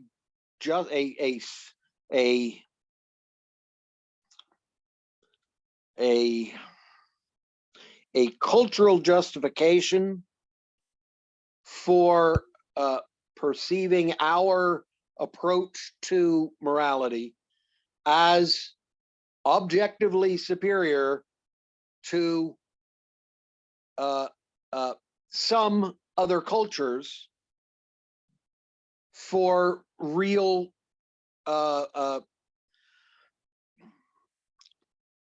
both pragmatic, natural, and moral intellectual reasons. But all bets are off in terms of identifying which cultures those are and why exactly this is. We developed self-government with the Declaration of Independence and the United States Constitution and all of that. And I think there's value to that, which a lot of people throughout the rest of the world agree with. But this doesn't make it necessarily a natural order, just a very useful order. And societies that don't have our perspective on self-government, on government of the people, by the people, and for the people, that use a more authoritative model, whether it be a religious model like the Islamists, or a political model like the Russians or the Chinese. I think we do in fact have a superior system that does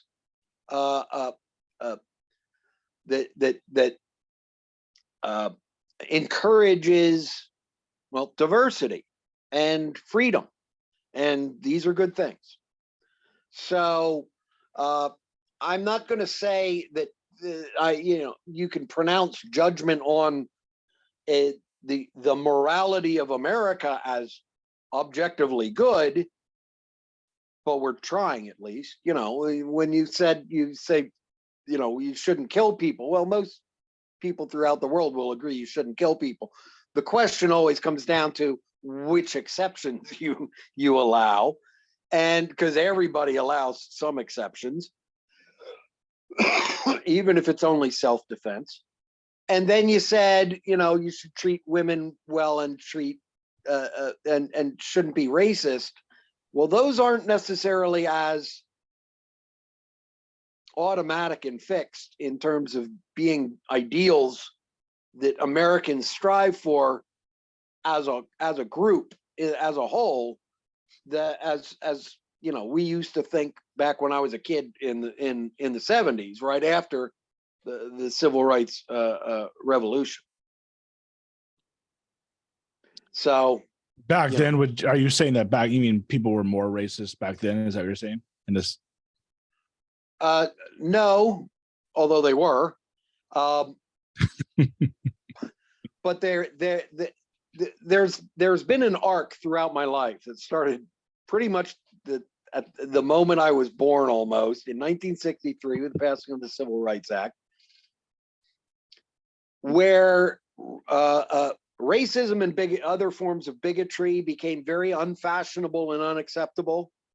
And we're pretty much at the other end of that arc now, where they are starting to become more and more acceptable. Do you feel that? Do you feel that way? You feel like it's becoming more acceptable? Oh yeah, without a doubt. Well, I would say the opposite, or at least a push for the opposite. Well, I think you might be dealing with an insular bubble problem if you think that. Roe v. Wade. So you're saying that. What's up? White nationalists are marching in the streets. We're not necessarily, still on the same path that we have been over the last 50 years in terms of making bigotry a historical problem. It's now an endemic historical problem, and seems to be getting worse. A lot of people are coming up with a lot of reasons, a lot of justifications for being more racist than previous generations have been. And I think it's a real problem. Yeah. I don't know. Like you said, it could be because of just where I live. I live in Southern California, so it's like there's not is there racism going on? Like you live in Pennsylvania, right? Yeah, I live in Pennsylvania, but there's plenty of racism in Southern California if you look for it. I'm sure there is, but don't you feel like as a whole, not as much as in Pennsylvania, though? That goes without saying. I feel like there's more. I don't live in as progressive an area of the country as you do. Yeah, I feel like there.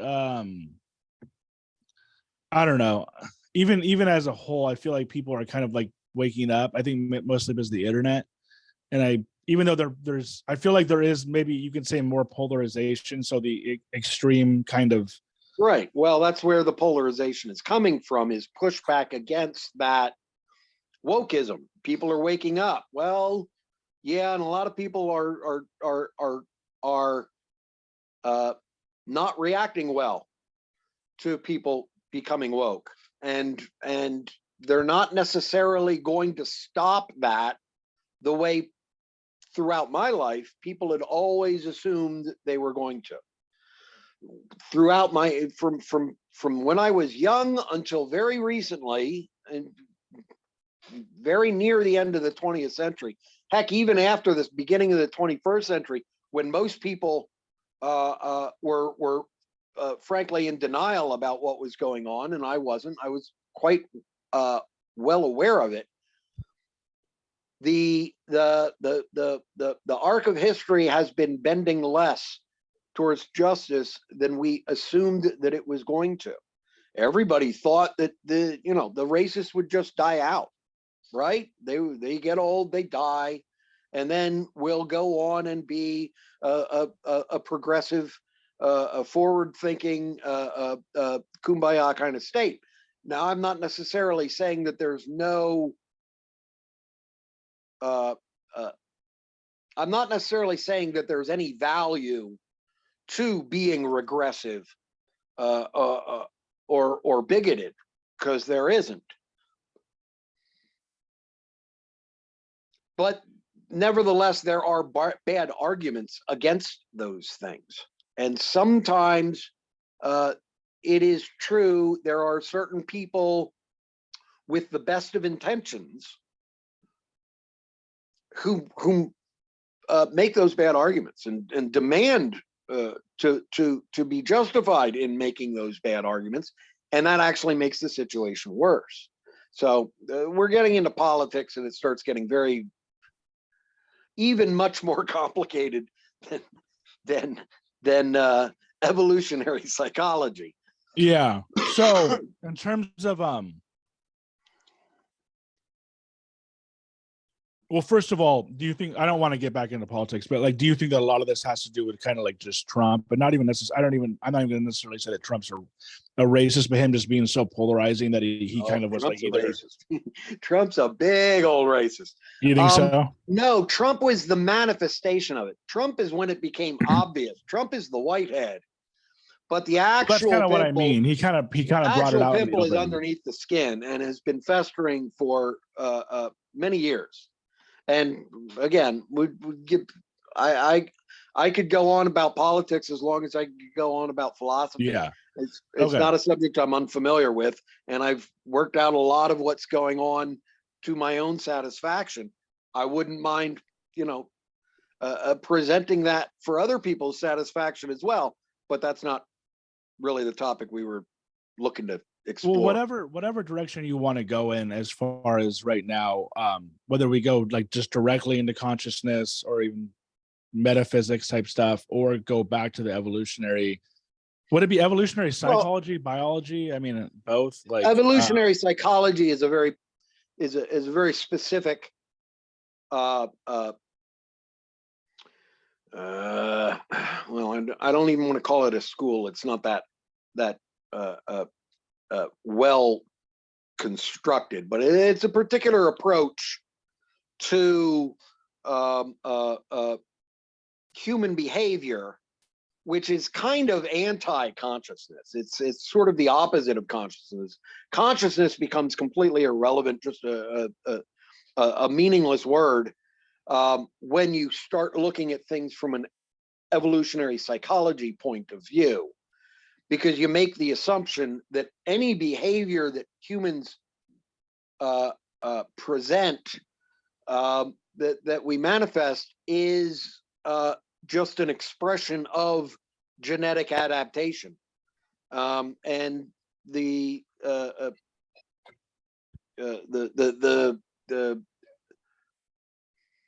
intellectual, conscious examination and evaluation of that behavior is post hoc. That's after the fact. It doesn't. That's just meaningless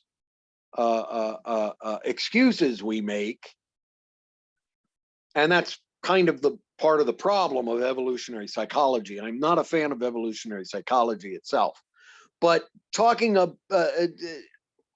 speaking about what I'm what I'm hearing from you when you refer to the metaphysics, if you will, of consciousness, I'm thinking it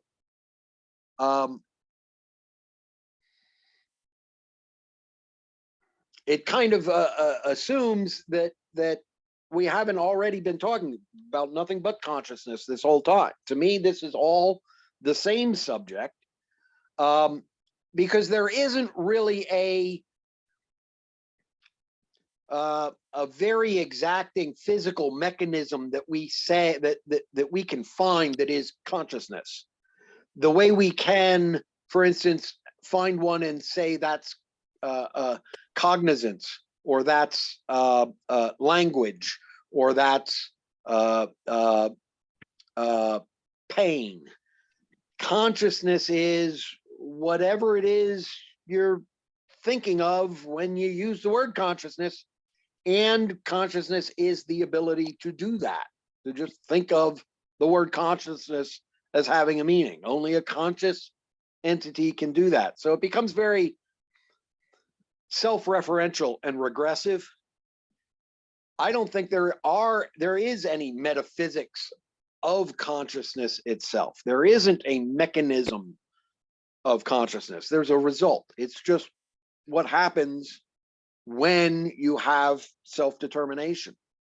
It requires memory, of course. It involves perception, sense perception, but it isn't a coherent thing beyond that self-referential idea of the ability to consciously experience things. So I'm not sure if when we start talking about the metaphysics or the physics, in fact, we want to start talking about the craziness of quantum uncertainty and all of that, and how that might relate to consciousness. I don't think that actually relates to consciousness any more or any less than, you know, the politics and Donald Trump, and why the so much of our country seems to be going nuts in so many ways, the political divisiveness and all of that. I see it all as one big piece. And it relates to what I call postmodernism, which is that moment when Charles Darwin figured out that human existence can be explained scientifically, that it doesn't require a god or a divine creation in order for our conscious intellect to exist. So yeah, I think I brought up the postmodernism thing last time, and is that Yeah. basically what it is? They Well, basically did that it's the start way with? I Did it see it. start with Darwin? It's the way I see it. It's a very idiosyncratic perspective, I'll admit. But it seems to hold up. Every time anybody questions it and I explain it, it seems to hold up even better. And yes, I think that's what it was. We had the modern era of philosophy that started with Socrates and Plato and Aristotle, and continued through, you know, William of Ockham and Occam's Razor, and Saint Augustine, and humanism, and Descartes, and all of that, Hume. Nice big arc of all modern philosophy, where it was quite appropriately presumed that our power of reasoning, rather than any kind of verification by scripture, can enable us to figure out what we are and what we're doing here, and what And I is guess right that, and what is wrong. That's modernism. and I guess, Postmodernism started, boom, the moment that Charles Darwin discovered evolution by natural selection, and it became possible to explain human intellect and reasoning and philosophy with science, with a logical explanation for its existence. And that leads to the evolutionary psychology and the postmodernism that we have today, which has ultimately ended with, Reagan and Bush and Trump and the world we live in. Oh, you think it's ended? Well, it's the past has ended. It's ended in this moment. It's it's going to keep ending every moment that occurs after this. No, but I mean no, it has the post. no. Didn't you just say the Well, postmodernism kind of ended with well, Reagan and Bush? maybe the way I said that suggested something that I didn't really mean to say. I think Okay. it's ended for me because I figured out what postmodernism is, and now know how to reject it, and now know how to overcome the postmodernism. So in the future, they may look back and say that the postmodern age ended with the philosophy of reason. It's possible. There's no way I can know that now, but that's certainly what I'm going for. That's my hope. That's why I'm here on this podcast talking to you, and on Reddit arguing with people in subreddits where I will eventually get kicked off for making too good an argument, because that's what it is all about to me, is this postmodern age and the problems that it causes in the human psyche, and our intellectual and emotional reactions to these things that we are told are absolute truths, that we know in our heads and in our hearts. We know for sure they are not true. They cannot possibly be true, but we don't have any logical explanation or proof to explain how they're not true. That causes a lot of existential angst, and it's existential angst that causes all the anxiety and depression and violence and drug use and extremist politics and all of the other problems of the world. It all derives from postmodernism, in my view. And that's So you think because postmodernism is almost like bad thing? yes, I definitely consider postmodernism to be sort of I use it certainly as a kind of generic term for everything wrong with the world, but that's not what I mean when I say it. What I mean is something very specific, something closest, most easily identified as the information processing theory of mind. The idea that we are all genetic robots, that consciousness is just what's called an epiphenomenon. It's a side effect of the neural network processing in our brains. Our brains are computers. They evolved to calculate, to compute things, and that's the adaptive advantage that our human brains give us. I think that's an incorrect assumption. Yeah. What were the absolute truths that you're talking about that you said in our head we know are absolute truths? Like, were you talking about the one I just said? The information processing theory of mind, the idea that you're a computer. Oh, so you don't. Okay, so you don't right. agree. No, I don't believe that's true. The information processing theory of mind is the problem. That's postmodernism. That's what's causing all of the anxiety and violence and political divisiveness. Is we're all trying to achieve this ideal of being logical. And we know we can't ever achieve it, and that frustrates us and makes us mad. And guess what? That isn't a logical reaction. And that itself proves, no, we don't act logical. We're not even supposed to be trying to act logical. What we're supposed to be doing is act reasonable. What we're supposed to be doing is acting good. And morality becomes important again. Whereas the postmodern age has deprecated morality, where it's, oh, that's just religion. I want to talk about science. And that's why I try and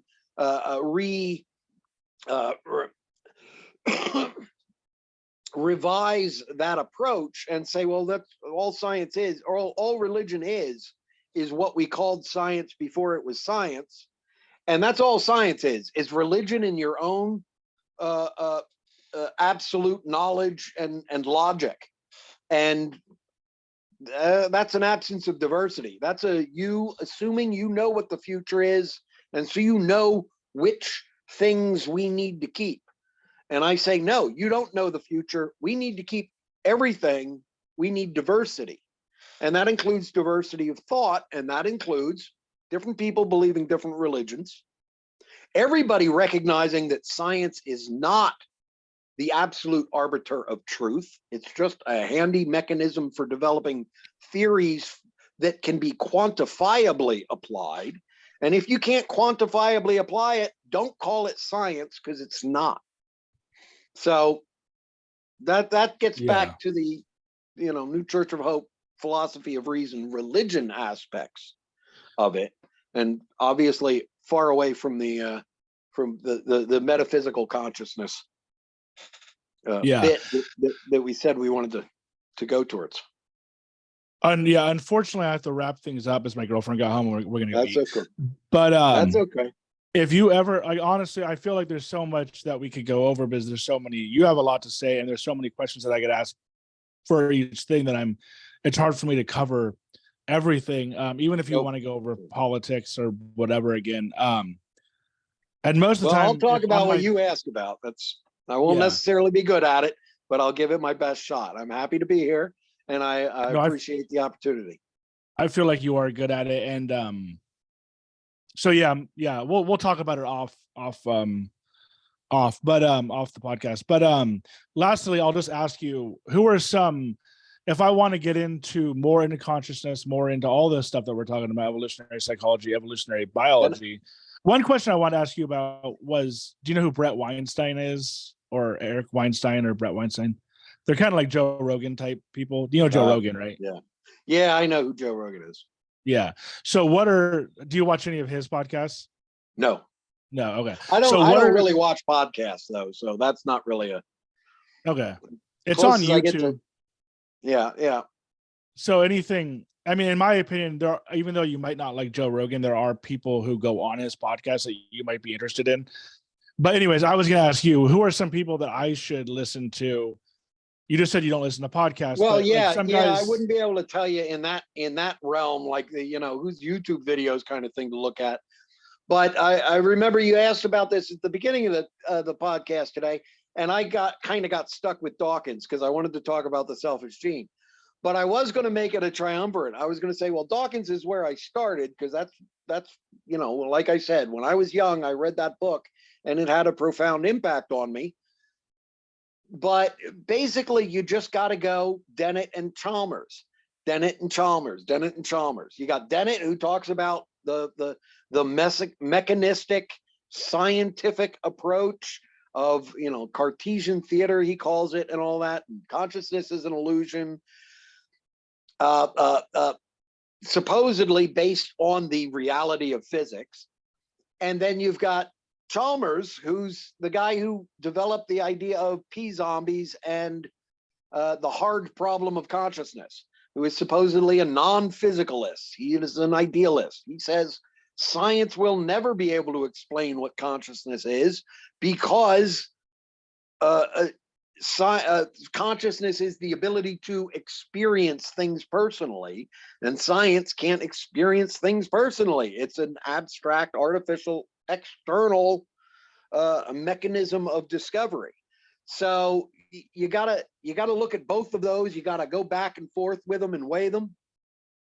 And don't disrespect either of them. They're both extremely intelligent men, but they're both postmodernists. They're both choosing a side on this instead of recognizing, the problem is that the problem isn't that the questions don't have good answers. The problem is that they aren't good questions. So even though you don't agree with Chalmers and Dennett, Daniel Dennett, I don't entirely Chalmers, agree with anybody, but I don't entirely disagree with anybody either. I understand why, just like with Dawkins, I understand why Dawkins was saying what he was saying. I understand why Dawkins thought it was a good argument for what he was trying to prove. I disagree that he actually managed to prove it, and I have a very well thought out and complete, in my mind, a description of where that problem was and why it happened, and how to get around it, and what the right question is, because he was asking the wrong ones. And the same thing is true of Dennett and Chalmers and anybody else.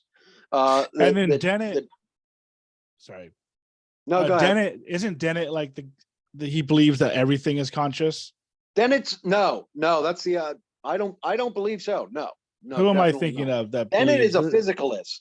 Dennett's view is closest to nothing is conscious. I don't remember whose name. I don't remember the man's name, but I think I know exactly who you're talking about. On a lot of YouTube videos recently, the panpsychist kind of perspective, where consciousness is fundamental. Chalmers is the more academically respectable end of that group of idealists.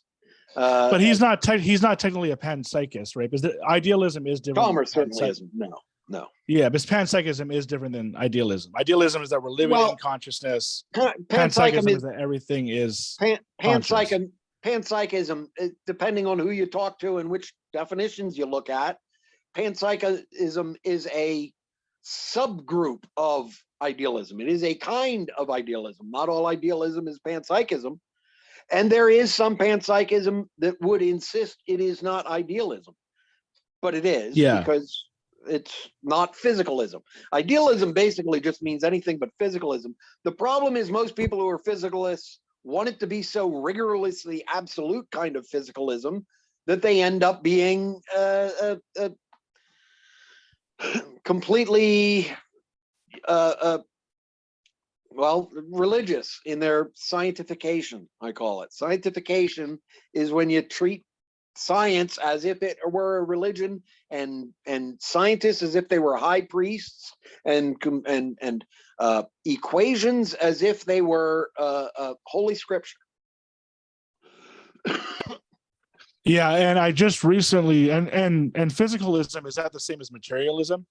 Yeah, well, they're related. They're depending on who you talk to and how they're gonna sort things out. They're pretty much the same thing. So I just recently listened to Chalmers on. There's a YouTube channel called Closer to Truth, and they talk about all this type of stuff, science and consciousness. And Chalmers was on recently, and to be honest with you, a lot of this stuff these guys say, I have a hard time understanding. I think that are they just so smart that they're like on another level as me? A lot of it is they've forgotten what it's like. They've forgotten what it's like not to know that stuff. They already know all the background, and they're kind of assuming that everybody else that they're talking to has that same background. So they're kind of, jumping in at a very advanced point. So a lot of the things they say won't seem to make sense if you don't have that background. It might very well sound like they're being completely crazy, but it's difficult to distinguish that from, well, I know what they're talking about. I understand it completely, but I still disagree with it. It's very difficult for postmodernists, which is pretty much everybody in the world these days. As I explained, anybody who's been educated since Darwin has got some postmodernism in them.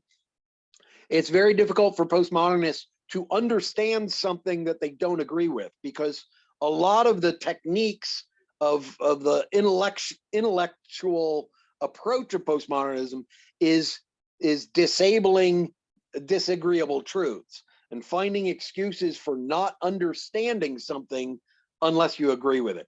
So if you don't agree with it, well, then you find it impossible to understand.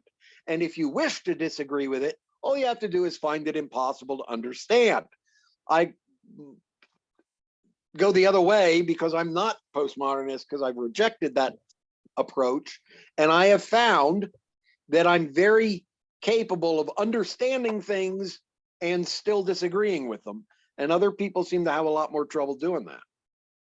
Yeah, like I've heard Sean Carroll, Sean Carroll. No. You should check him out. He's a physicist, a theoretical physicist. But I've listened to more of these guys on. I'm forgetting the guy. I wanted to look up who I looked up, but I listened to another guy, a physicist, Will, I forget his name, but I listened to Max Tegmark. Do you know Max Tegmark? Nope. He's also a physicist. So, I'm but anyways, probably very familiar with most of what these people are saying. I just don't tend to pay attention to who says it. I'm just going to pay attention to the ideas. I can send you some of the YouTube clips or whatever. But as far as Dennett, where would I listen to him? I've looked Daniel Dennett. I've looked him up. Well, where can I listen to him? I've seen a bunch of videos from him through the Our Consciousness subreddit. Okay, so just basically on YouTube. Yeah, they're essentially they're coming from YouTube or whatever other sources people use for those. I never go to YouTube. I don't bother surfing YouTube. I just see the videos that get posted on the Reddit. Okay. Which aren't on, they're not YouTube links, or they are YouTube links. You just watch them on Reddit. I see them as videos.